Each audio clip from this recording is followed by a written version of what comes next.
નમસ્તે ઓસ્ટ્રેલિયા, હું છું તમારી લાડલી RJ Payal, foreign country and Desi Chhori. Welcome to our mini series introducing Indian businesses in Australia. ઓસ્ટ્રેલિયામાં પોતાનું ઘર કેમ નહીં? દરેક માણસનું એક સપનું હોય, પોતાનું ઘર ફોરેનમાં થાય. આપણે જ્યારે માઇગ્રન્ટ તરીકે મૂવ થતા હોઈએ પછી દરેકની ઈચ્છા હોય કે પોતાનું ઘર હોય જે આપણે શાંતિથી જિંદગી જીવીએ. એની સૌથી મોટી ડિફિકલ્ટીઝ એ આવતી હોય, આપણા જોડે બહુ જ લિમિટેડ ઇન્ફોર્મેશન હોય. આ લિમિટેડ ઇન્ફોર્મેશનને કઈ રીતે યુઝ કરવી, આપણા બધા પ્રોબ્લેમને થોડું સોલ્યુશન માટે આજે આપણે પ્રાંજલભાઈ જોડે થોડી વાત કરીએ. હાલો પ્રાંજલભાઈ, થેન્ક યુ સો મચ તમારો કિંમતી સમય આપવા બદલ. થેન્ક યુ પાયલબેન, મને બોલાવવા બદલ અને આ ટોપિક પર ડિસ્કસ કરવા બદલ. Thank you. હું તમારા વિશે થોડું જાણું તો પ્રાંજલભાઈ, તમારી જર્ની ઓસ્ટ્રેલિયામાં કેવી રહી? તમે ક્યારે આવ્યા? અહીંયા કેટલા ટાઈમથી છો? અને ઇન્ડિયામાં શું તમારું એજ્યુકેશન બેકગ્રાઉન્ડ હતું? અને એઝ અ મોર્ગેજ બ્રોકર તમે કઈ રીતે બન્યા? સરસ ક્વેશ્ચન. જો 2010માં અમે લોકો ઓસ્ટ્રેલિયા મૂવ થયા અને વિથ ફેમિલી મૂવ થયા, એટલે એ વખતે કિડ્સ બી નાના હતા અને સો દેટ આવ્યા પછીની સ્ટ્રગલ દરેકની હોય છે, એ ટાઈપથી મારી સ્ટ્રગલ ચાલુ થઈ. થોડું ફોર્ચ્યુનેટ એ હતું કે મેં જ્યારે ઇન્ડિયામાંથી ડિપ્લોમા ઇન ફાઇનાન્શિયલ પ્લાનિંગ અને વેલ્થ મેનેજમેન્ટ કરેલું હતું, તો અહીંયા આવ્યા પછી મેં ફરીથી અહીંયા ડિપ્લોમા ઇન ફાઇનાન્શિયલ પ્લાનિંગ કર્યું. અને again it was easy for me because ઘણા બધા લાઈક કોન્સેપ્ટ જે હોય છે ફાઇનાન્શિયલ પ્લાનિંગના એ કવર થઈ ગયા હતા. એટલે આઈ વોઝ અંડર ઇમ્પ્રેશન કે ભાઈ ચલો ઇઝી થઈ જશે મારી માટે entry in to the financial planning. હા, બીકોઝ સેમ બેકગ્રાઉન્ડ ઇન્ડિયાથી હતું, એ જ એજ્યુકેશન હતું એના લીધે. પણ અગેન દરેક કન્ટ્રીમાં પોતાની પોલિસીસ અને સિનારીઓ અલગ અલગ હોય છે. સો દેટ શરૂઆતમાં આપણી જોડે રેફરન્સીસ બી ઓછા હોય. અને અગેન એ સમય એવો હતો કે જ્યારે તમારે મૂવ થવું હોય તો તમારે રેફરન્સીસ બી જોઈએ. સ્પેશિયલી ઓસ્ટ્રેલિયામાં રેફરન્સ વગર કામ ચાલતું નથી. તમારે કોઈ બી નવી જોબ લેવી હોય કે ક્યાંય બી તો રેફરન્સ જરૂરી છે. અને સિમિલર ફિલ્ડમાં રેફરન્સ લેવો એ બહુ અગત્યનો છે. જ્યારે તમારી જોડે એક્સપિરિયન્સ ના હોય તો સિમિલર ફિલ્ડ ક્યાંયથી ઊભી થાય. ઓવરસીઝ માટે બહુ ચેલેન્જીસ, એ ચેલેન્જ મેં બી ફેસ કરી હતી. અને એ પછી ફાઇનાન્શિયલ પ્લાનિંગમાં 1-2 વર્ષ ઇન્સ્યોરન્સની ફિલ્ડમાં કામ કર્યું મેં અહીંયા. પણ નો ડાઉટ જ્યારે તમે કામ કરો છો ત્યારે બિઝનેસ પ્રમાણે તમારી રેવન્યુ બી રિક્વાયરમેન્ટ હોય છે. સો દેટ મેં તમને જેમ પહેલાં જણાવ્યું કે મારી જોડે ફેમિલી સાથે માઇગ્રેટ થયેલા હતા, એટલે કિડ્સ હતા, એમનું સ્કૂલિંગ ને બધું ચાલુ હતું. એટલે then I started working with the retail as well.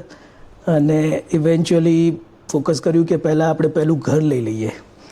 So that જેમ આપણે વાત થઈ રહી છે કે it is a big dream કે દરેકને માઇગ્રેટ થયા પછી સેટલ થાવ તો પહેલું ડ્રીમ હોય છે કે આપણું પોતાનું ઘર હોવું જોઈએ.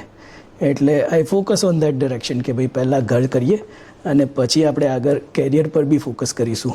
એટલે જેવું મારું ઘર થયું એવું પછી મેં started focusing on the finance field again. અને by that time I studied કે ભાઈ અહીંયા વધારે રિક્વાયરમેન્ટ કોની છે. તો 90% 90-99% કહી લઈએ તો લોકોને લોન લેવી પડે છે ઘર માટે. એટલે એ ડિમાન્ડ છે અને ઘણા બધા લોકોને એનું આઈડિયા નથી હોતો કે ભાઈ ક્યાંથી લોન લેવી, કેવી રીતના લેવી. So that I face that first time જ્યારે મેં મારું ઘર બનાવ્યું ત્યારે. એટલે મને એમાં થોડો ઇન્ટરેસ્ટ લાગ્યો, એમાં સ્ટડી પતાવ્યું અને then I started my business into the mortgage broking as well. અને પછી એમાંથી જ એમ કન્ટિન્યુ ચાલે જાય છે. એક્ઝેક્ટલી. જ્યારે મેં બી ઘર લીધું ત્યારે બી મને ઘણા બધા સવાલ હતા. એમાંનો જ એક સવાલ હતો કે જ્યારે આપણે ઘર લેવાનું વિચારતા હોય તો ફાઇનલ મારું લોન અપ્રુવલ તો કોઈ બી બેંક આપતી હોય, તો બેંક જ બધું કામ કરતી હોય, તો હું ડાયરેક્ટ એપ્લિકેશન બેંકમાં કેમ ના કરું? ફાઇનાન્સ મોર્ગેજ બ્રોકર જોડે કેમ જવું? એમના જોડે જવાથી કેટલા ફાયદા થશે? એમનો શું રોલ હોય છે exactly? As a first home buyer તરીકે કેટલું યુઝ ટુ થાય એ બ્રોકર જોડે જાય તો? ના, બહુ સરસ પાયલબેન. બેઝિકલી કેવું છે કે ઓસ્ટ્રેલિયામાં તમારે હવે તો અત્યારે હાલમાં જો લોન અપ્લાય કરવી હોય ને તો બેંક્સ બી છે, ઓનલાઈન પ્લેટફોર્મ બી છે, મોર્ગેજ બ્રોકર બી છે, મલ્ટિપલ એવન્યુઝ, તમે ઘણી બધી જગ્યાએ જઈ શકો છો. પણ જ્યારે તમે એક કી ડિફરન્સ છે બેંક અને મોર્ગેજ બ્રોકર વચ્ચે, એ છે કે આજે જ્યારે બેંક જોડે જાઓ ને ત્યારે તમે પર્ટિક્યુલર XYZ એક જ બેંક જોડે જાઓ છો અને એમની જોડે એક લિમિટેશન્સ થાય છે કે જે પ્રોડક્ટ છે એ જ પ્રોડક્ટ તમને આપશે. પ્લસ દરેક બેંકની પોતાની પોલિસી હોય છે, એટલે પોલિસીના ફ્રેમવર્ક પ્રમાણે તમારી લોન અસેસ થશે. જ્યારે દરેક બેંકોના પોલિસીમાં થોડા ઘણા ડિફરન્સીસ હોય છે. ઘણી બેંક એવી હોય કે જે કોઈનું નવું એમ્પ્લોયમેન્ટ હોય તો એ એમ્પ્લોયમેન્ટ એક્સેપ્ટ કરી લેતી હોય છે. ઘણી બેંક એવી છે કે જે એ નવા એમ્પ્લોયમેન્ટને મિનિમમ 6 મહિનાના ક્રાઇટેરિયા, કોઈ બેંક એવી છે કે મિનિમમ 12 મહિનાના ક્રાઇટેરિયા, ઘણા લોકોની કેઝ્યુઅલ જોબ હોય પહેલાં અને પછી પાર્ટ ટાઈમ થયું હોય કે ફૂલ ટાઈમ થયું હોય. તો દરેક બેંકોની પોલિસી અલગ અલગ હોય છે. જ્યારે તમે બેંક જોડે જાઓ ને તો એ પોલિસીના ફ્રેમવર્કમાં કદાચ તમે સેટ ના થતા હોય અને તમને બેંક ના પાડે કે ભાઈ નહીં થાય, તો એવું નથી કે તમને ત્યાં લોન નથી મળવાની. દેર મે બી અધર ઓપ્શન્સ. હા, જે સામાન્ય માણસને યુઝ્યુઅલી ખબર નથી હોતા એ લોકો એવું વિચારે કોઈ એક બેંકે મારી એપ્લિકેશન રિજેક્ટ કરી તો અત્યારે રાઈટ ટાઈમ નથી ફરી ઘર લેવાનો, કાં તો એ પ્લાન પોસ્ટપોન કરશે, કાં ડિપોઝિટ ભેગું કરવા ટ્રાય કરશે, બટ એની જગ્યાએ એ મોર્ગેજ બ્રોકરને મળી જાય તો માઇટ બી એમના પ્રોબ્લેમ સોલ્વ થઈ જાય. કારણ કે આજે મોર્ગેજ બ્રોકર જોડે હાફ નોલેજના લીધે લોકો બહુ સ્ટ્રગલ કરતા હોય છે. સાચી વાત છે. મોર્ગેજ બ્રોકર જોડે લગભગ 30 થી 40 બેંકોની એક્સેસ હોય છે. એટલે આજે કોઈ બી વ્યક્તિ મોર્ગેજ બ્રોકરને કોન્ટેક્ટ કરે તો એમની જોડે જે તે બેંકના એક્સેસ થ્રુ એમને પોલિસીનો આઈડિયા હોય, કઈ બેંક કઈ જગ્યાએ એમને લોન આપી શકશે. કેસ સિનારીઓ વાઇઝ બેસ્ટ ગાઈડ મળી જાય તો મોર ચાન્સીસ એમનું લોન અપ્રુવલ બહુ ઇઝીલી થઈ જાય. બીજું કેવું છે કે એક બીજી કી ઇન્ફોર્મેશન છે વિચ ઇઝ ક્રેડિટ. દરેક માણસની અહીંયા એક ક્રેડિટ સ્કોર હોય છે. જ્યારે તમે બેંક જોડે ડાયરેક્ટ જાઓ ને તો તમારી ઇન્ક્વાયરી જનરેટ થઈ જાય છે ત્યાં ક્રેડિટની. હવે જ્યારે મોર્ગેજ બ્રોકર જોડે તમે આવો ને ત્યારે મોર્ગેજ બ્રોકર તમારી એક્સેસિબિલિટી ચેક કરે પણ એ તમારી ક્રેડિટમાં એન્ટર નથી થતું. એ સોફ્ટ ક્રેડિટ જ ચેક થાય છે અને અગેન એ તમારા ક્રેડિટ સ્કોરને સેવ કરી રાખે છે. એની કોઈ ઇમ્પેક્ટ ક્રેડિટ સ્કોર પર પડતી નથી. જ્યાં સુધી તમારું એપ્લિકેશન થ્રુ ના થાય બેંકમાં ત્યાં સુધી એ ક્રેડિટ જનરેટ નથી થતી. જ્યારે તમે ડાયરેક્ટ બેંક જોડે જતા રહો ત્યારે સીધી તમારી ક્રેડિટ જનરેટ થઈ જાય છે, ઇન્ક્વાયરી જનરેટ થઈ જાય. યસ, એની ઇમ્પેક્ટ લોંગ ટર્મ વધારે નેગેટિવ ભલે તમારે એટલે લોન મળે કે ના મળે, પણ અહીંયા કેવું છે કે આપણે ક્યારે બી કોઈ ઇન્ક્વાયરી કરીએ, નો ડાઉટ બેંક જોડે કરો કે તમે યુટિલિટી બિલ્સ માટે કરો, જેમ કે ઇલેક્ટ્રિસિટી, ટેલિફોન છે, ગેસ બિલ કે વોટર કનેક્શન, દરેક જગ્યાએ જ્યાં આપણે 100 પોઈન્ટ આઈડી ચેક આપીએ છીએ ત્યાં આપણી ઇન્ક્વાયરી જનરેટ થાય છે. ઓકે. અને તારે કોઈએ વધારે પડતી ઇન્ક્વાયરી જનરેટ કરી હોય તો એમને ક્રેડિટ સ્કોર પર એ ઇમ્પેક્ટ બી આવી શકે છે. એની નેગેટિવ ઇમ્પેક્ટ આવતી હોય વારંવાર ક્રેડિટ ચેક કરવા માટે? ના, જો કેવું છે કે દરેક વ્યક્તિને એક સ્કોર હોય છે, ક્રેડિટ સ્કોર. હવે કોઈ વ્યક્તિ એક મહિનામાં મલ્ટિપલ ઇન્ક્વાયરીઝ કરે તો એ ક્રેડિટ સ્કોર લગભગ કોઈનો સમજી લો કે ફોર એક્ઝામ્પલ XYZ નંબર્સ આવ્યો હોય એટલે લાઈક 820 ક્રેડિટ સ્કોર હોય અને આ મહિનામાં મેં મારી લગભગ 10 ઇન્ક્વાયરીઓ નાખી દીધી, મે બી પોસિબલ કે એનાથી નીચે બી જઈ શકે સ્કોર. હવે અમુક બેંકો એ સ્કોર ઉપર બહુ ફોકસ કરે છે કે ભાઈ આ સ્કોર આટલો હશે તો it will be easier to give them a loan.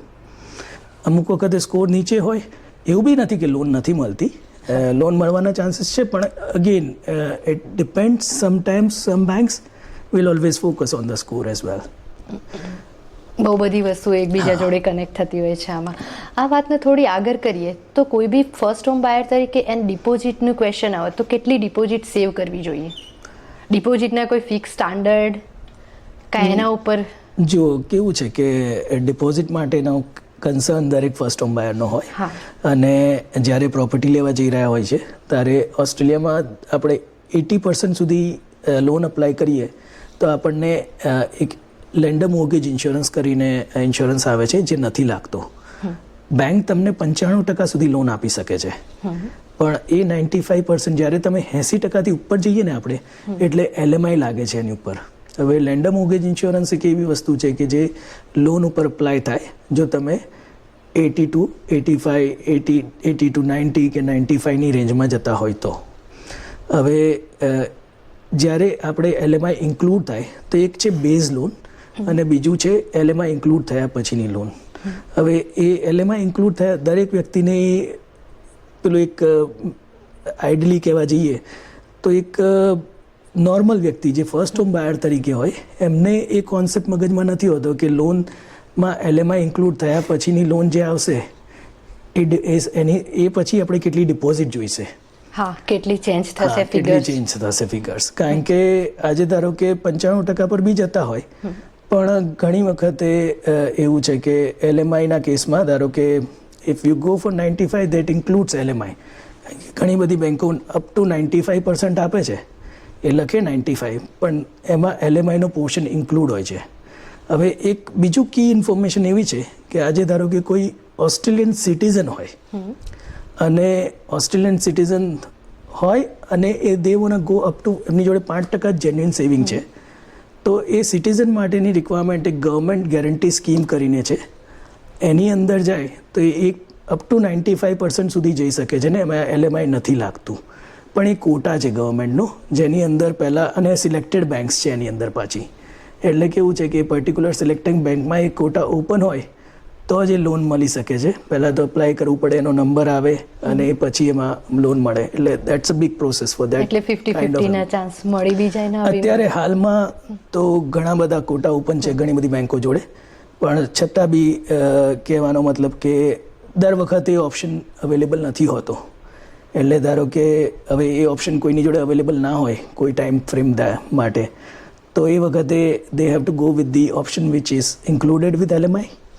હવે જે question back to the deposit કેટલી હોવી જોઈએ આપણી જોડે, એ ડિપોઝિટ એટલે જ્યારે તમે મોર્ગેજ બ્રોકર જોડે બેસો ને તો પહેલાં તો આપણે કેટલી પ્રોપર્ટી, કેટલી અમાઉન્ટની પ્રોપર્ટી માટે જઈ રહ્યા છીએ ને એ બી ઇમ્પોર્ટન્ટ છે. કેમ કે ફર્સ્ટ હોમ બાયરને 6 લાખ સુધીની પ્રોપર્ટીમાં સ્ટેમ્પ ડ્યુટી નથી લાગતી, જ્યારે 600,000 પ્લસની પ્રોપર્ટી લેવા જઈ રહ્યા છે ત્યારે એની ઉપર ગવર્મેન્ટની સ્ટેમ્પ ડ્યુટી લાગે છે. એટલે એ stamp duty no doubt concessional stamp duty લાગે, પણ અગેન તમારી ડિપોઝિટમાં એનો સિગ્નિફિકન્ટ ઇમ્પેક્ટ આવી શકે જો તમે હાયર રેન્જની પ્રોપર્ટી લેવા જઈ રહ્યા હોય તો. એટલે ડિપોઝિટ બહુ વધારે પ્લાન કરવી પડે. એની માટે ફંડિંગ કેલ્ક્યુલેટ કરવું બહુ અગત્યનું છે. એટલે જનરલી જો મારી જોડે કોઈ ક્લાયન્ટ આવે ને તો હું પહેલી વસ્તુ ફંડિંગ ઉપર ફોકસ કરું છું, કેમ કે સેવિંગ એક એવી વસ્તુ છે કે ઓવરનાઇટ જનરેટ નથી થતું. એટલે અને પહેલાં જ્યારે ફર્સ્ટ હોમ બાયર હોય ત્યારે એમને સૌથી મોટું ચેલેન્જ સેવિંગ્સનું જ હોય, કેમ કે માઇગ્રેટ થયા પછી જે પીઆર થયા સુધીનો જર્ની હોય છે, કોઈ સ્ટુડન્ટ પર આવેલું હોય, ઓછા લોકો એવા છે કે જે ડાયરેક્ટ પરમનન્ટ રેસિડન્સ લઈને આવે છે, પણ છતાં બી એ સેવિંગ્સ ભેગું કરતાં કરતાં ટાઈમ લાગે છે. સારો એવો ટાઈમ નીકળી જાય. 20% ડિપોઝિટ ભેગી કરવી બહુ હાર્ડ છે. એટલે ખરેખર હાર્ડ વસ્તુ છે અને ઇટ્સ નોટ દેટ ઇઝી કે ભાઈ 20% ડિપોઝિટ તમે ભેગી કરી શકો, પણ 5% ડિપોઝિટથી બી કામ થાય છે.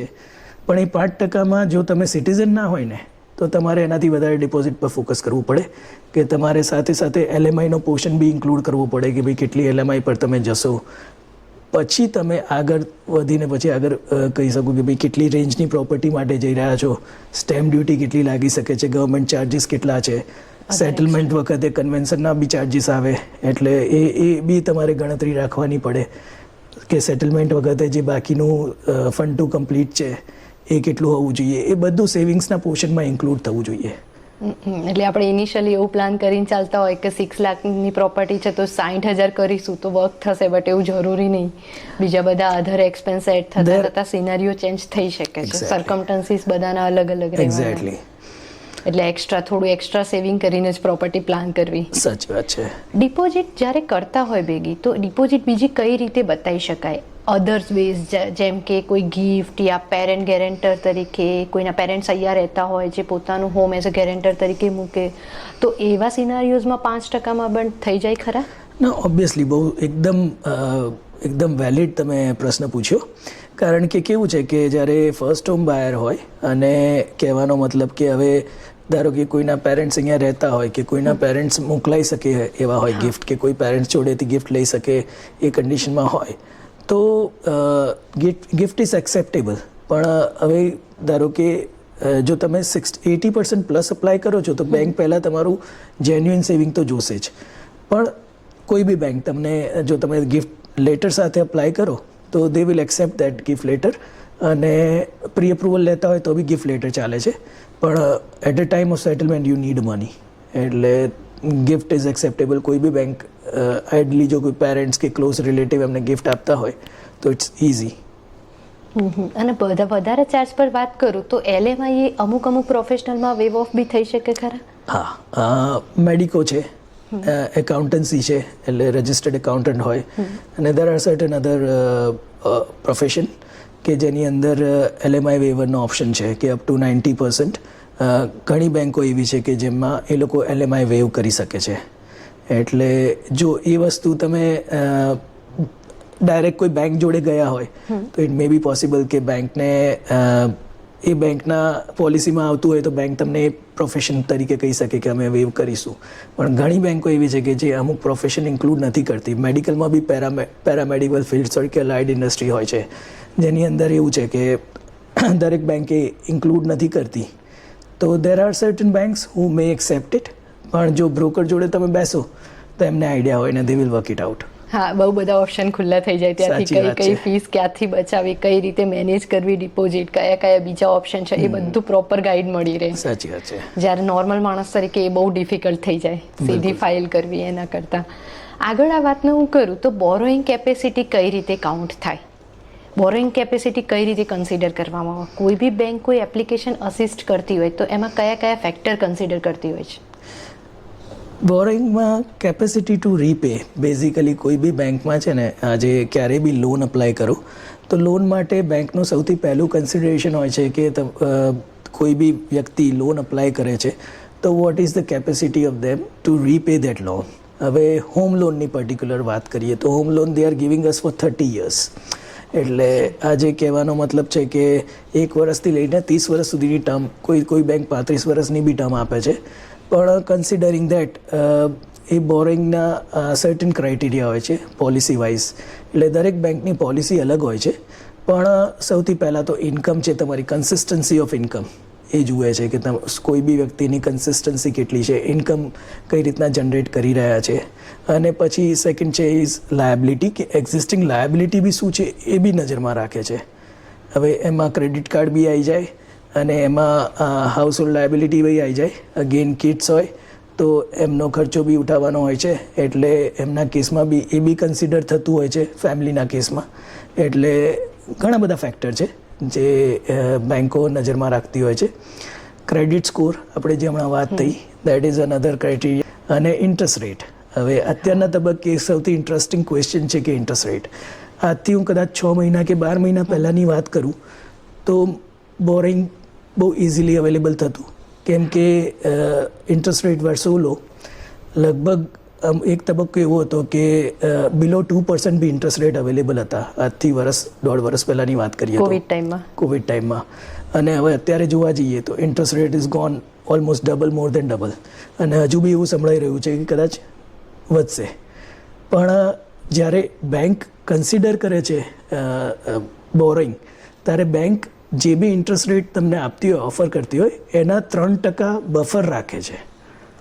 ઓકે, એટલે આજના ભાવ પ્રમાણે કાઉન્ટ. એટલે બેઝિકલી આજે ધારો કે હવે સમજી લો કે કોઈને 3% લોન મળે છે તો બેંક બીજા 3% બફર રાખશે અને એની ઉપર સર્વિસિબિલિટી કરીએ અમે ક્લાયન્ટની.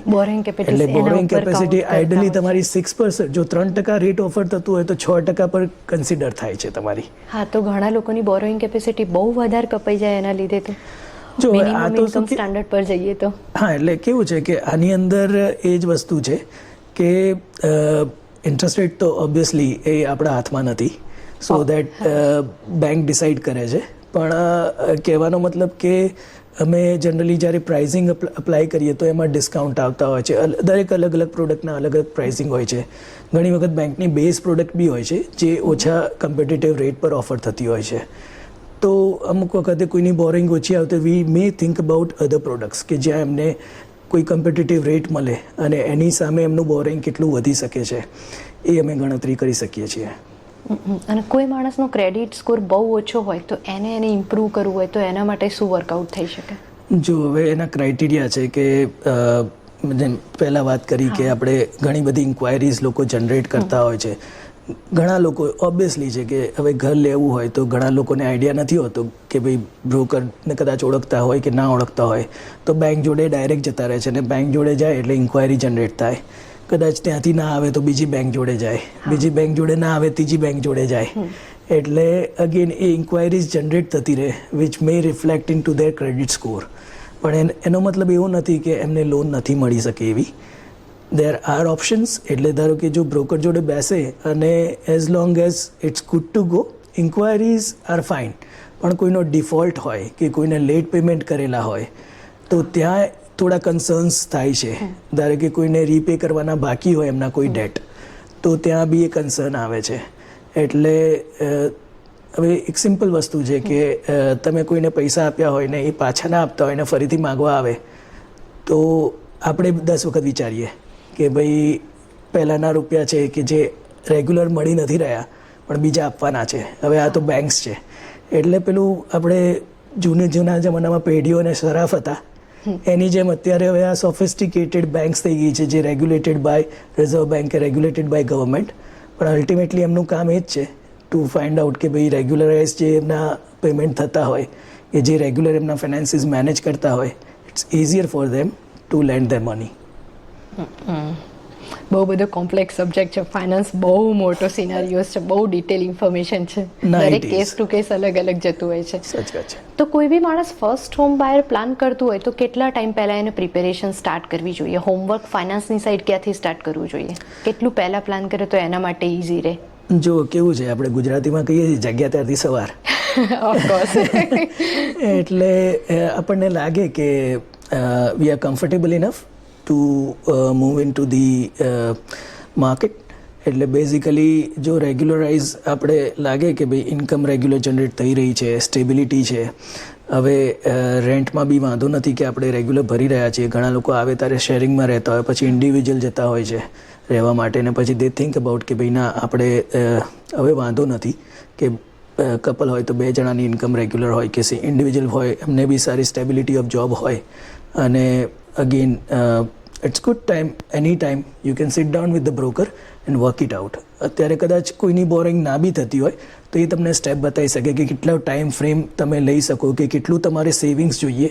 તો તમને કોઈ બી વ્યક્તિને એક આઈડિયા આવી જાય કે કેટલું સેવિંગ્સ જોઈએ, કેટલી પ્રોપર્ટીની સામે. એટલે જે આપણે ફંડિંગની વાત કરીને વિચ ઇઝ વેરી ઇમ્પોર્ટન્ટ, એક વખતે વ્યક્તિને આઈડિયા આવે કે મારે કેટલું સેવિંગ જોઈએ ને તો પછી એનો એ ટાર્ગેટ થઈ જાય છે. ઓટોમેટિક એ પ્લાનિંગ ટાઈમ પ્રમાણે સેટ થઈ જાય, માણસ પ્લાન કરતું ચાલુ થઈ જાય પોતાની ડેટ. અને ઘણી વખત એવું બી હોય છે કે 5% બી કામ થઈ જતું હોય છે પણ લોકોને આઈડિયા નથી. હવે ઘણા લોકો 5% ની 10%, 20% બી લઈને બેઠા હોય છે માર્કેટમાં, પણ છતાં બી એમને એવું હોય છે કે it may be not enough. ઘણા મીથ માર્કેટમાં હોય છે કે મારી લોન નહીં થાય, કે મારા જોડે સિક્યોર જોબ નથી તો મોર ચાન્સ રિજેક્શનના છે. સાચી વાત છે. એના લીધે કોઈ માણસ વિચારતું હોય એ પ્રોપર્ટી શોધવા નીકળે, એને સજેશન જોઈતા હોય, ઓપ્શન પ્રોપર્ટી એ લોકો વિચારી રહ્યા છે, તો ઓપ્શન પ્રોપર્ટી માટે કઈ પ્રી રિક્વેસ્ટ જે ધ્યાનમાં રાખવી જોઈએ ઓપ્શન પ્રોપર્ટી લેવા માટે? બહુ સરસ. ફર્સ્ટ એન્ડ ફોરમોસ્ટ અમે લોકો જનરલી તો કહીએ છીએ કે તમે પ્રી અપ્રુવલ લઈને રાખો, કારણ કે ઓપ્શનમાં યુ ડોન્ટ નો કે કેટલી પ્રાઇસ સુધીની પ્રોપર્ટી જશે.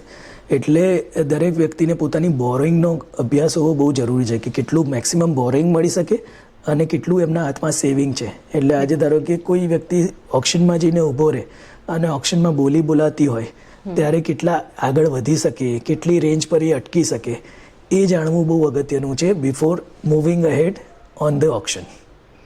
એટલે એની માટે જો પ્રી અપ્રુવલ હાથમાં હોય ને, ફંડિંગનું તમારી જોડે નોલેજ હોય કે મારી જોડે આ ફંડિંગ છે અને આટલી પ્રોપર્ટી સુધી હું જઈ શકીશું, it will be easier to sit down on option rather than straight away go on to the option. ઓસ્ટ્રેલિયામાં આપણે બધા અલગ અલગ ટાઈપની જોબ કરતા હોય, કેઝ્યુઅલ હોય, ક્યારેક TFN પર હોય, ક્યારેક ABN પર હોય. એઝ અ કપલ કોઈ એક પાર્ટનર એઝ અ TFNમાં જોબ કરતું હોય, કોઈ બીજું ABNમાં કરતું હોય.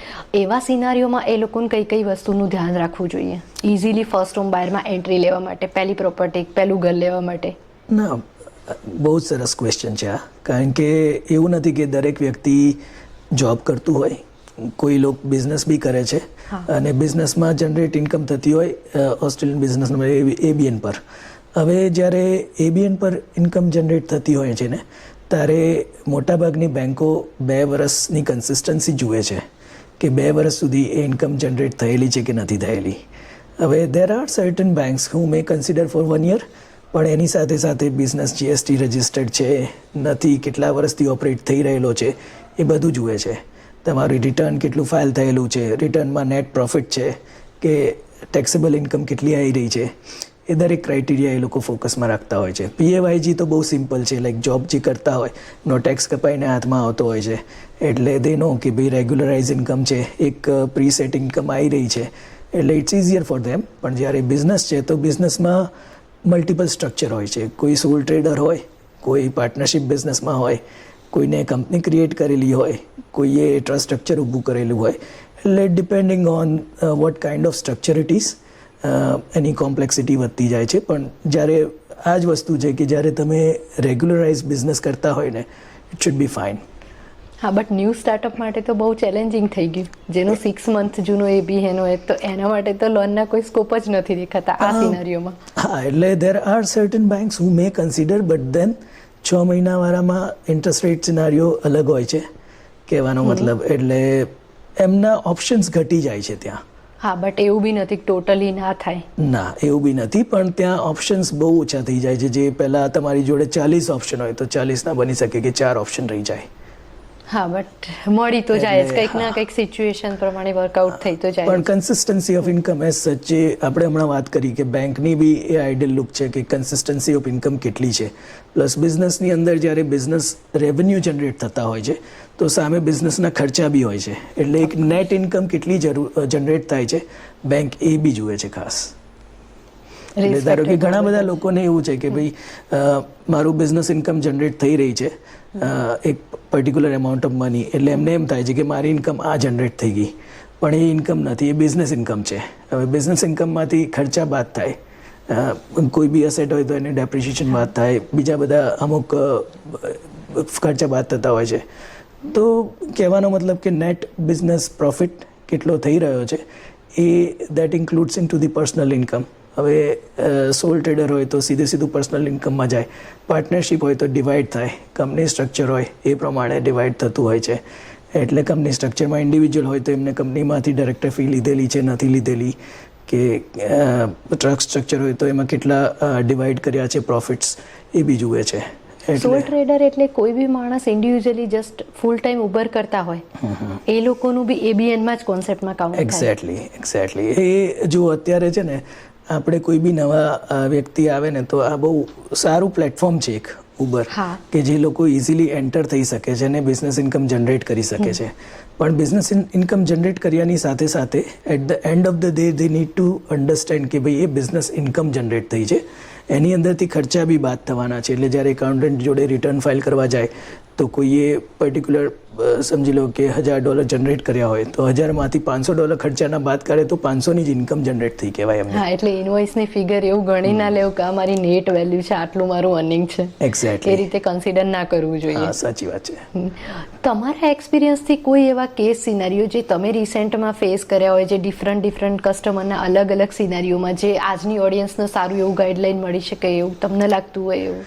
જો કેવું છે, દરેકના સિનારીઓ અલગ હોય છે. પણ જેમ આપણે ફર્સ્ટ હોમ બાયરની પર્ટિક્યુલર વાત કરીએ ને તો એમની માટે એ બહુ ડિફિકલ્ટ સિચ્યુએશન હોય છે કે મલ્ટિપલ ક્વેશ્ચન મગજમાં હોય. પ્લસ કેવું છે કે લોન હજુ થઈ નથી એટલે લોનનો પ્રોસેસ શું છે એ આઈડિયા નથી. કેટલા ઘર માટે પહેલી વસ્તુ તો એમને માર્કેટમાં જાય એટલે એસ્ટાબ્લિશ ઘર લેવું કે લેન્ડ લઈને બનાવવું, કે કયા બેઝ પર એમને ફાયદો થશે, કાં તો કોઈની અર્જન્સી કે ભાઈ ચલો આપણે તાત્કાલિક ઘર લઈ લઈએ, પણ હવે એની સાથે સાથે કયા કોસ્ટ એની અંદર ઇન્ક્લુડ થતા હોય છે એનો અભ્યાસ ના હોય. એટલે આ બહુ જ અગત્યની વસ્તુ છે કે situation to situation, case to case દરેકના સિનારીઓ બદલાઈ જાય છે. કોઈને એવું હોય કે સિંગલ ઇન્કમ જનરેટ થતી હોય અને રિસન્ટલી એમની વાઈફે જોબ ચાલુ કરેલી હોય, કપલ હોય તો કોઈને એવું હોય કે બેબી પ્લાન કરેલું હોય અને પહેલાં એવું છે કે ભાઈ ચલો આપણે ફેમિલી પ્લાનિંગ કરી રહ્યા છીએ અને પહેલાં આપણે ઘર લઈ લઈએ. એટલે દરેકના સિનારીઓ અલગ થતા હોય છે. કોઈએ ઓલરેડી ઘર લીધેલું હોય ને ઇન્વેસ્ટમેન્ટ માટે વિચારતા હોય તો એમના કોમ્પ્લેક્સ સિનારીઓ અલગ હોય. એટલે again considering every scenarios are different, પણ સાથે એ દેર આર ઇશ્યુઝ લાઈક ઘણી વખત જેમ આપણે મેટર્નિટીની વાત કરીએ કે મારે હમણાં રિસન્ટલી એક કેસ થયેલો હતો કે જેની અંદર ફેમિલી પ્લાનિંગ થયેલું હતું ને એમને ઘર બી લેવાનું હતું. તો ફિમેલ એપ્લિકન્ટ જે છે એમની ફૂલ ટાઈમ જોબ હતી છતાં બી એમને મેટર્નિટી પર રજા લેવાની હતી ને દે વેર થિંકિંગ કે ના લોન લેવાની છે એટલે મારે ચાલુ રાખવી પડશે job, which may not be consider, કારણ કે એમની જોડે સેવિંગ્સ ઇનફ હતું. અને જ્યારે પરમનન્ટ ફૂલ ટાઈમ જોબ હોય છે ત્યારે બેંક વિલ કન્સિડર દેટ. એટલે ઘણા લોકોને એ ખ્યાલ નથી હોતો કે ભાઈ આ વસ્તુ કન્સિડર થશે કે નહીં થાય. એટલે જો તમે બ્રોકર જોડે બેસો ને તો આ ટાઈપના સિનારીઓ એમની જોડે મલ્ટિપલ આવેલા હોય તો દે મે થિંક અબાઉટ ઇટ, અને એ તમારી કેસ આગળ બીજી કોઈ બેંક જોડે ડિસ્કસ કરીને લુક આફ્ટર કરી શકે તમને, કંઈક ના કંઈક સોલ્યુશન લાવી શકે પરિસ્થિતિ પ્રમાણે દરેક કેસ ટુ કેસમાં. તો અત્યારના સમયમાં રીફાઇનાન્સ લોન પર શું તમારું મંતવ્ય છે? કોઈને રીફાઇનાન્સ કરવું જોઈએ જે રીતે ઇન્ટરેસ્ટ રેટ આટલા બધા વધી રહ્યા છે એવા સર્કમસ્ટન્સીસમાં? જો કેવું છે કે બહુ અત્યારનો એકદમ હોટ ટોપિક ચાલી રહ્યો છે. દરેકને એવું હોય કઈ રીતે હું સેવિંગ કરું, કઈ રીતે મારો ઇન્ટરેસ્ટ રેટ બચાવું. 2019 જે કોવિડ સ્ટાર્ટ થયું ને એ વર્ષ એવું હતું કે માર્કેટમાં ઇન્ટરેસ્ટ રેટ એક એવા લેવલ પર આવી ગયા હતા કે it was easy to achieve borrow more money એમ આઈડલી. એટલે અને એ વખતે ઇન્ટરેસ્ટ રેટનો ઘણા લોકોએ ફિક્સ કરેલી હતી એમની લોન કે 2 વર્ષ માટે કે 3 વર્ષ માટે કે 4 વર્ષ માટે. હવે જેમને 4 વર્ષ કર્યા છે એમને હજુ બી બીજા 2 વર્ષનો કે 3 વર્ષનો ટાઈમ છે. જેમને 3 વર્ષ કર્યા છે એમની જોડે હજુ બી 2 વર્ષનો ટાઈમ છે. પણ કોઈએ 1 વર્ષ ફિક્સ કરેલું હોય કે 2 વર્ષ ફિક્સ કરેલું હોય અને પછી સડનલી ઇન્ટરેસ્ટ રેટ અત્યારે જેમ ચાલી રહ્યા છે મોર દેન ડબલ, તો એ તો રિવર્ટ રેટ થવાનો જ છે, એ આવવાનો જ છે. અને સાથે સાથે EMI એટલે લાઈક જે તમારું રીપેમેન્ટ છે એ બી વધશે. એટલે એ કન્સિડર કરવા માટે કે ભાઈ ક્યાંય કોઈ કમ્પિટિટિવ રેટ અવેલેબલ છે, તમે પાછું તમારા મોર્ગેજ બ્રોકરને કોન્ટેક્ટ કરો, they will work it out. હવે એવું બી નથી કે તમે સ્ટ્રેટ હવે રીફાઇનાન્સ કરી શકો. You may contact the broker, અને જો બ્રોકર તમારું રીપ્રાઇઝિંગ અપ્લાય કરી અને સિમિલર બેંકમાં તમને સારું કમ્પિટિટિવ રેટ અપાઈ શકતો હોય દે મે નોટ બી નેસેસરી કે દર વખતે રીફાઇનાન્સ કરવું. પણ હા, દેર આર ઓપ્શન્સ અવેલેબલ. સાથે સાથે અમુક બેંકોની અમુક વખતે રીફાઇનાન્સ ઓફર બી ચાલતી હોય છે.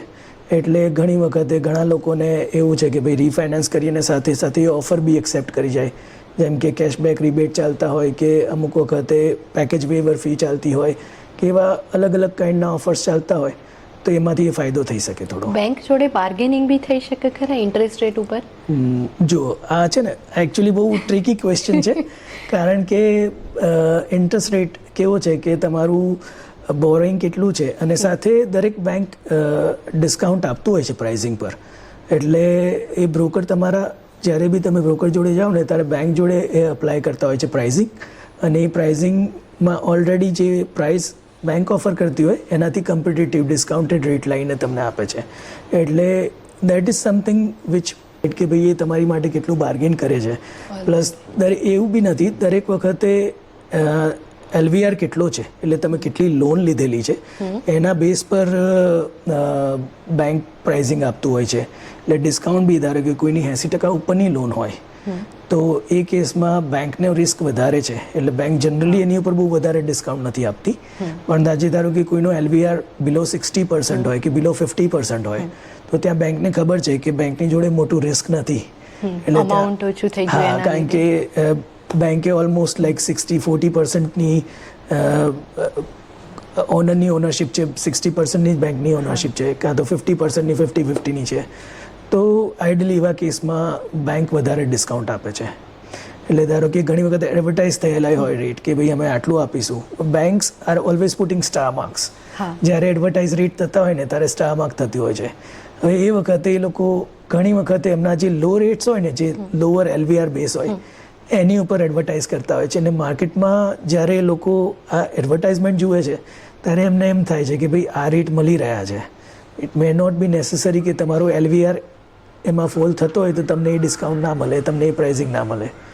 એટલે એ બી કન્સિડરેબલ પ્રાઇઝિંગ માટેનો એ બી એક પોઈન્ટ છે કે જે કન્સિડર કરતું હોય છે બેંક.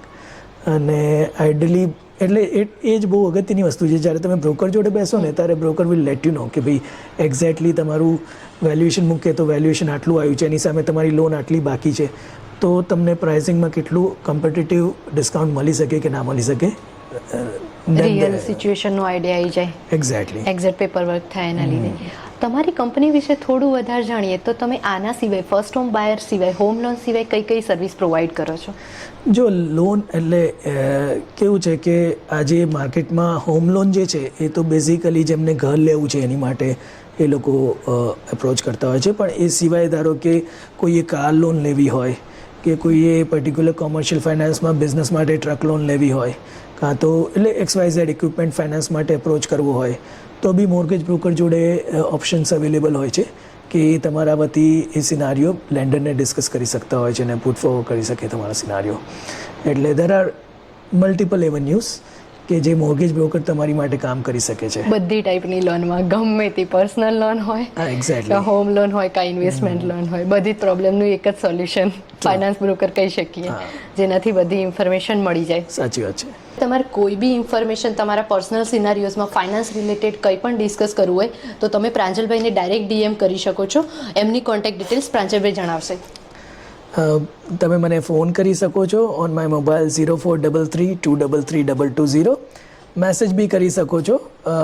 એ વોટ્સએપ બી તમે મૂકી શકો છો મેસેજમાં, કે તમે મારી ડાયરેક્ટ વેબસાઇટ www.mutualloan.com.au પરથી બી જઈને મને મેસેજ કરી શકો છો. થેન્ક યુ પ્રાંજલભાઈ ટુ શેર ધ ઇન્ફોર્મેશન. જે please DM me, otherwise comment કરી શકો છો. નેક્સ્ટ સબ્જેક્ટ હું એના પર ચર્ચા કરીશ. Stay tune for the next episode.